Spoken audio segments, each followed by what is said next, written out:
We always hear about the nursing shortage.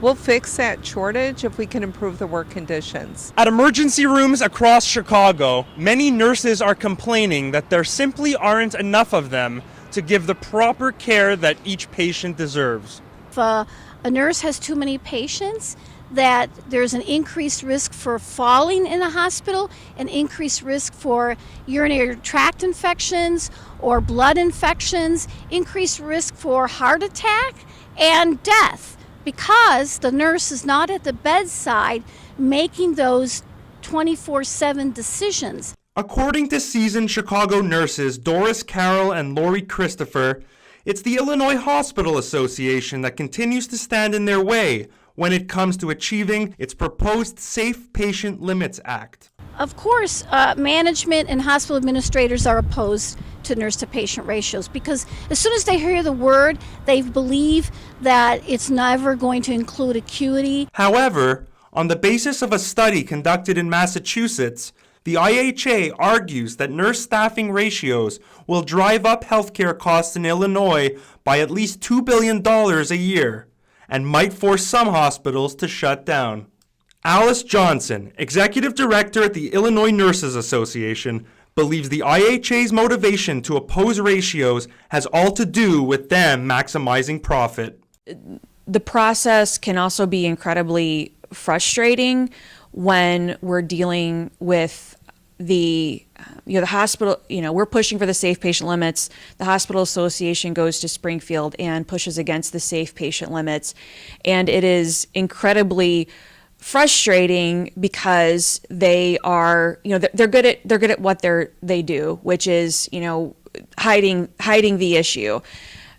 They bring up things like flexibility and just say that term a lot, and it just seems to kind of take on a life of its own. Oh, well, the safe patient limits will take away flexibility, and people take that as a valid reason to not pass the safe patient limits, and it's something that it isn't true. The bill requires one nurse for every 4 patients in med-surg units, one nurse for every 3 patients in intermediate care, and one nurse for every 2 patients in ICU.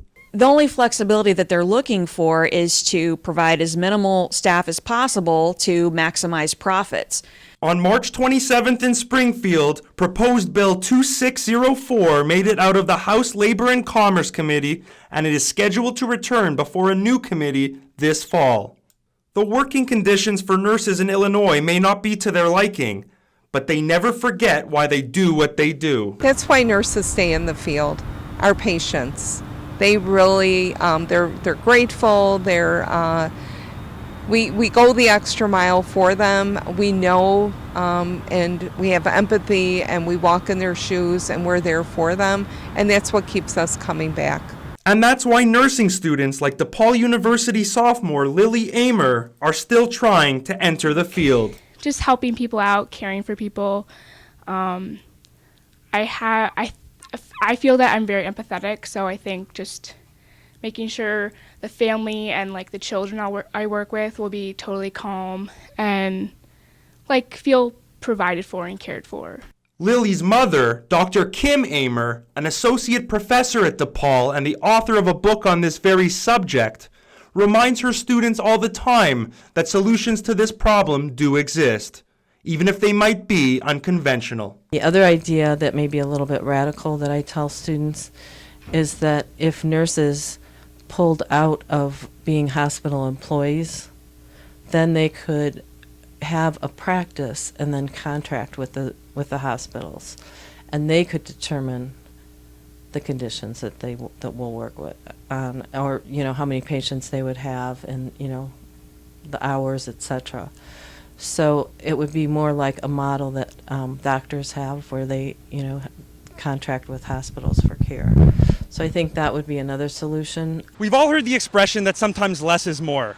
Ask any Illinois nurse, they'll tell you that less patients and more nurses is more safe. And basically, even one more patient, your likelihood of an error or dying is increased. So as you get more patients, the errors and the mortality go up. Reporting for Good Day DePaul, I'm David P. Stein.